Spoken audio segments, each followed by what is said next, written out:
This channel does not promote any violent, harmful, or illegal activities. All content provided by this channel is meant for an educational purpose only. এবার যে খবরের দিকে নজর রাখবো, কলকাতা পুলিশের বিরুদ্ধে কড়া বার্তা রাজ্যপালের। আরও একবার জানিয়ে রাখি, কলকাতা পুলিশের বিরুদ্ধে কড়া বার্তা রাজ্যপাল সিভি আনন্দ বোসের। সংবিধানের 361 ধারা তুলে ধরে রাজভবনের বিবৃতি। কি করে রাজভবনে অনুসন্ধান পুলিশের, কিভাবে সিসিটিভি চেয়ে আবেদন করছে পুলিশ, রাজভবনের কর্মীদের থানায় ডেকে জিজ্ঞাসাবাদ করে 361 ধারা লঙ্ঘন কেন, প্রশ্ন তুলে এক্স মাধ্যমে পোস্ট রাজ্যপাল সিভি আনন্দ বোসের। আরও ডিটেলে জানাবেন প্রতিনিধি সায়ন্ত ভট্টাচার্য রয়েছেন সঙ্গে। সায়ন্ত, একদমই দেখো, আর্টিকেল 361-এ কিন্তু বারবার করে বলে দেওয়া হয়েছে যে কলকাতা পুলিশ প্রশাসন যিনি রাজ্যপাল বা রাষ্ট্রপতির বিরুদ্ধে এই ধরনের কোনো তদন্ত করতে পারবে না। কিন্তু তারপরেও দেখা যাচ্ছে কলকাতা পুলিশের তরফ থেকে সিসিটিভি ফুটেজ চেয়ে অনুরোধ করা হচ্ছে। আবার কখনো ফোনে যারা কলকাতা পুলিশ যারা কর্মরত রয়েছে রাজভবনে তাদেরকে ডেকে পাঠানো হচ্ছে। গতকালই দেখা গিয়েছিল 4 জন কর্মীকে ডেকে পাঠিয়েছেন ডিসি সেন্ট্রাল, কিন্তু এসছেন একজন পুলিশ কর্মী। অর্থাৎ এভাবে যে ডেকে পাঠানো হচ্ছে তাকে নিয়ম বহির্ভূত বলে জানাচ্ছে রাজভবন। এমনকি তা যে সংবিধানের যে ধারা রয়েছে তাকেও লঙ্ঘন করা হচ্ছে বলে রীতিমতো বিস্ফোরক রাজভবনের তরফে এক্স হ্যান্ডেলে জানানো হয়েছে। অর্থাৎ এই যে আইন লঙ্ঘন বা সংবিধানের যে ধারা রয়েছে তাকে লঙ্ঘিত করা হচ্ছে তা নিয়ে কিন্তু রীতিমতো সরব হয়েছেন রাজভবনের যারা কর্তা রয়েছেন বা রাজ্যপাল স্বয়ং। যেখানে দাঁড়িয়ে যে শ্লীলতাহানির অভিযোগ হচ্ছে তা কিন্তু এখনও পর্যন্ত রেজিস্টার হয়নি। রেজিস্টার না হলে কিন্তু কখনোই তদন্ত করা যায় না। সেখানে যে হেয়ার স্ট্রিট থানার তরফে বা ডিসি সেন্ট্রালের তরফে রাজভবনের কর্মীদের ডেকে পাঠানো হচ্ছে ফোনে, যেখানে নিয়ম রয়েছে যে নোটিশ করতে হবে, সমন পাঠাতে হবে, সেখানে ফোনে ডেকে পাঠানো হচ্ছে। আবার কখনো সিসিটিভি ফুটেজ চেয়ে পাঠানো হচ্ছে। কেন এই কাজ করছে পুলিশ? তাহলে কোনো রাজনৈতিক দুর্বিসন্ধি রয়েছে নাকি অন্য কোনো কারণ রয়েছে রাজভবনকে চাপে ফেলার? সেই বিষয়টি নিয়ে যখন পুলিশ প্রশাসনের কাছে বক্তব্য চাওয়া হচ্ছে, পুলিশ প্রশাসন কিন্তু এটা নিয়ে কোনো বক্তব্য দিচ্ছেন না। তারা শুধু জানাচ্ছেন যে এটা নিয়ে সামান্য কথাবার্তা বলতে চান, জিজ্ঞাসাবাদ করতে চান, এই কথাও কিন্তু বলছেন না। তাহলে এইখানে প্রশ্ন উঠছেন যে 361-এর কথা বলা রয়েছে তাকে তারা কিভাবে লঙ্ঘন করতে পারেন? রাজ্যপাল গত কয়েকদিন ধরে একাধিকবার বার্তা দিয়েছেন, আজ এক্সেন্ডেলে কথা বলে বার্তা দিয়েছেন। সেই জায়গায় রাজভবনের তরফে কিন্তু এবার পাল্টা পদক্ষেপ করতে পারে বলেই মনে করা হচ্ছে, কারণ কলকাতা পুলিশ প্রশাসন সংবিধানের নির্দিষ্ট ধারাকে লঙ্ঘন করছে। একেবারে শুধুমাত্র এক্স মাধ্যমে এই কড়া বার্তা দিয়েই কি রাজ্যপাল থেমে থাকবেন নাকি এরপর আরো কড়া কোনো পদক্ষেপ তিনি করবেন? অবশ্যই আমাদের নজর থাক সেদিকে। শান্ত, আপাতত ধন্যবাদ। অভিষেক বন্দ্যোপাধ্যায় আজ তার প্রচার মঞ্চ থেকে রাজ্যপালকে নিয়ে ঠিক কি মন্তব্য করেছেন শোনা যাক। তারা যাকে রাজ্যপাল হিসেবে নিয়োগ করে বাংলায় পাঠিয়েছে সেই রাজ্যপালের পদ কলঙ্কিত করেছে বাংলার এখনকার বর্তমানের রাজ্যপাল। মেয়ের বয়সী একটা বোনকে শ্লীলতাহানি করেছে, সে থানায় গিয়ে অভিযোগ করেছে, আর পরের দিন রাজ্যপাল বাংলা ছেড়ে বেরিয়ে গেছে, পালিয়ে গেছে ল্যাজ গুটিয়ে। বিজেপির অবস্থান কি?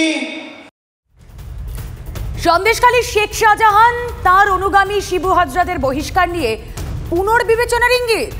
তৃণমূলের অভিযোগ, শাহজাহান ও তার অনুগামীরা ষড়যন্ত্রের শিকার। সেক্ষেত্রে কি বহিষ্কারের সিদ্ধান্ত ফের খতিয়ে দেখবেন তৃণমূলের শীর্ষ নেতারা? প্রশ্ন তাহলে উঠছে, তাহলে কি শাহজাহানদের বিরুদ্ধে কোনো অভিযোগই সঠিক নয়? সন্দেশখালীর বাসিন্দারা, বিশেষত মহিলারা জেনে বুঝে মিথ্যে অভিযোগ করেছেন। জমি ভেরি দখল, মহিলাদের উপর নির্যাতন, এলাকার বাসিন্দাদের মারধর, খুনের চেষ্টা, সব অভিযোগ তাহলে কি মিথ্যে? গঙ্গাধর কয়ালের ভাইরাল ভিডিও প্রসঙ্গে তৃণমূল সেনাপতি অভিষেক বন্দ্যোপাধ্যায়ের মন্তব্য, এখন মনে হচ্ছে বহিষ্কারের আগে অভিযোগ আরও খতিয়ে দেখা উচিত ছিল। এখন এই ভিডিও দেখিয়ে আপনার অভিযোগ করছেন পুরোটা ষড়যন্ত্র, তাহলে কি শেখ শাহজাহান বা যাদের সাসপেন্ড করেছেন তাদের সাসপেনশন তুলে নেবেন? না, সেটা তো দলের ওয়ার্কিং কমিটি ঠিক করবে। বাট প্রাথমিকভাবে আমাদের তখন দেখে মনে হচ্ছে দলগতভাবে আমরা যা সিদ্ধান্ত নিয়েছিলাম আরেকটু যাচাই করে যদি নেওয়া হতো তাহলে বেটার হতো। যেই ভাইরাল ভিডিওর পর এই পুনর্বিবেচনার ইঙ্গিত আমরা পাচ্ছি, তারপর বিজেপি শিবির কি বলছে?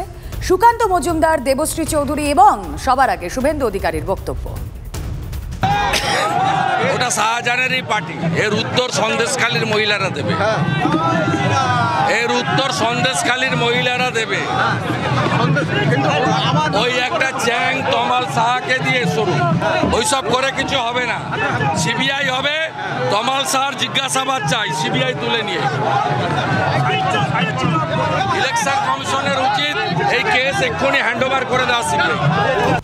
শেখ শাহজাহান বিদেশ থেকে অস্ত্র নিয়ে এসে মাটিতে পুঁতে রেখেছে, ল্যান্ড জিহাদ করেছে, ল্যান্ড গ্র্যাব করেছে, আদিবাসী এসটি মহিলাদের উপর অত্যাচার করেছে। তো স্বাভাবিক তার পাশে অভিষেক বন্দ্যোপাধ্যায় দাঁড়াবে। বাংলায় আপনারা কথা শোনেননি, রতনে রতন চেনে, পরের লাইনটা বললাম না, বুঝে যাবেন। ওরাই হচ্ছে মাস্টার মাইন্ড, ওরাই হচ্ছে কি ভোটার, ওরাই ভোট করায়। এটা এখন যে ও সাসপেন্ড হয়ে গেছে, ওটা ছিল লোকের জনগণের রোষ থেকে মমতা বন্দ্যোপাধ্যায় তৃণমূলের বাঁচার উপায়। আর ভিতরের গল্পটা হচ্ছে অভিষেক বন্দ্যোপাধ্যায় যেটা বলছে সেটা, যে আজকে শেখ শাহজাহানকে বানিয়েছে কে? এরাই বানিয়েছে। কাজে ওদের বুকে ব্যথা তো লাগছে, কিন্তু শেখ শাহজাহানরা আর বাইরে বেরোবে না। টাকার বিনিময়ে বিক্রি হয়েছে মহিলাদের সম্ভ্রম। সন্দেশখালীর আসল সত্য ফাঁস হয়েছে। কৃষ্ণনগরে প্রচারে গিয়ে বিজেপিকে নিশানা অভিষেক বন্দ্যোপাধ্যায়। সন্দেশখালী নিয়ে অনেক গলা ফাটিয়েছিলেন। কালকে সন্দেশখালী দেখেছেন তো, প্রমাণ হয়ে গেছে যে বাংলার মানুষকে কলুষিত করতে গিয়ে, কলঙ্কিত করতে গিয়ে, কালিমা লিপ্ত করতে গিয়ে তৃণমূলকে ছোট করেনি, বাংলার মানুষকে ছোট করেছে। আপনারা সবাই সন্দেশখালীর ভিডিও দেখেছেন।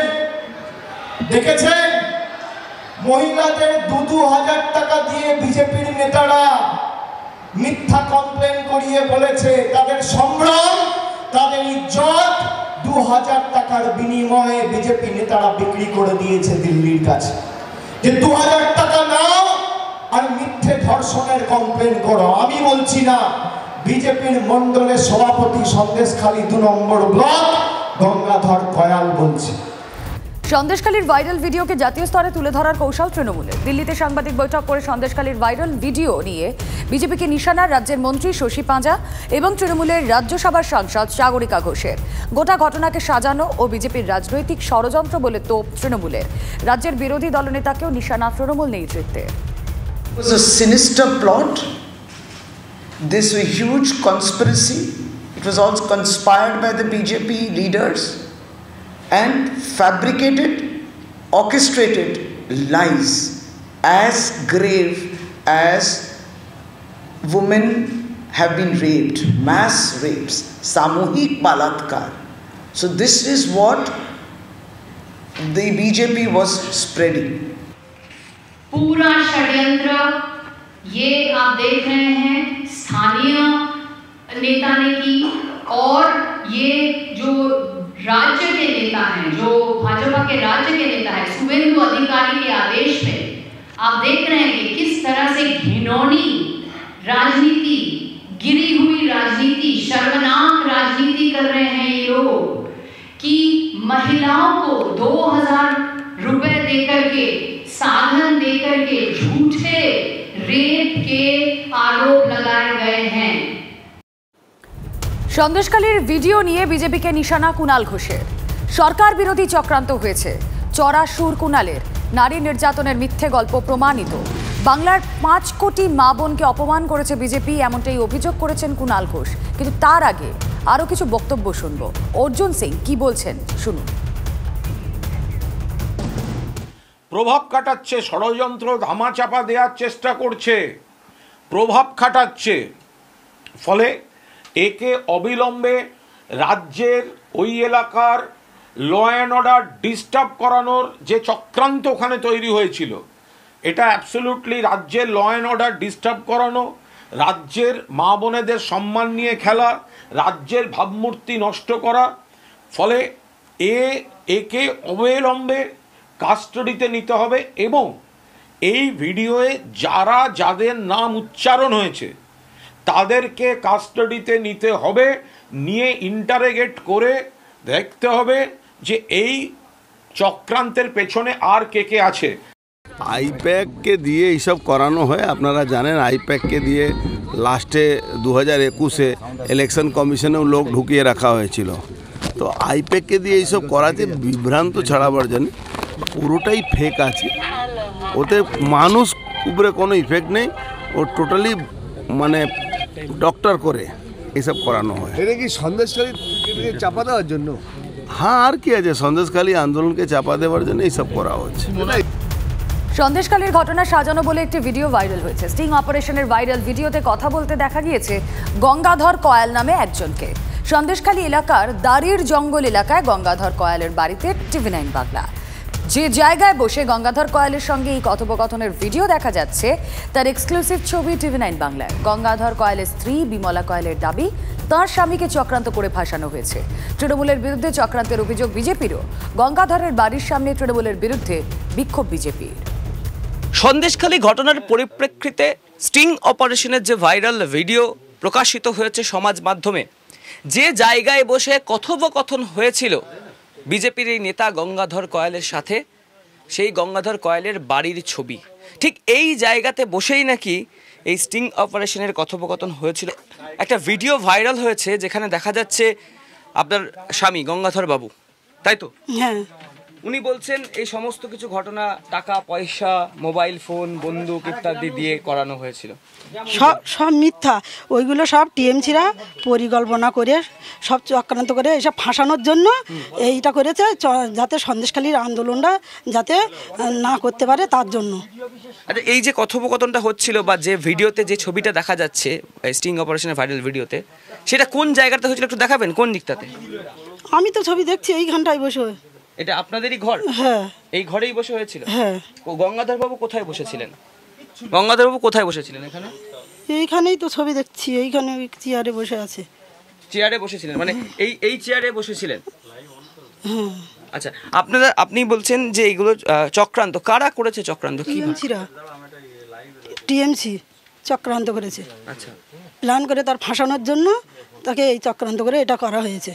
ঠিক এই জায়গাতে বসেই সেই কথোপকথন হয়েছিল, কিন্তু কবে হয়েছিল সেটা তিনি মনে করতে পারছেন না। পাশাপাশি তিনি এটাও বলছেন যেটা এটা সম্পূর্ণ চক্রান্ত, এবং যেহেতু তারা বিজেপি করেন, এখানে সংগঠন দেখাশোনা করেন, সেই কারণে তাদেরকে ফাঁসানোর জন্য এমনটা চক্রান্ত করেছে তৃণমূল কংগ্রেস, এমনটাই দাবি গঙ্গাধর কয়ালের স্ত্রীর।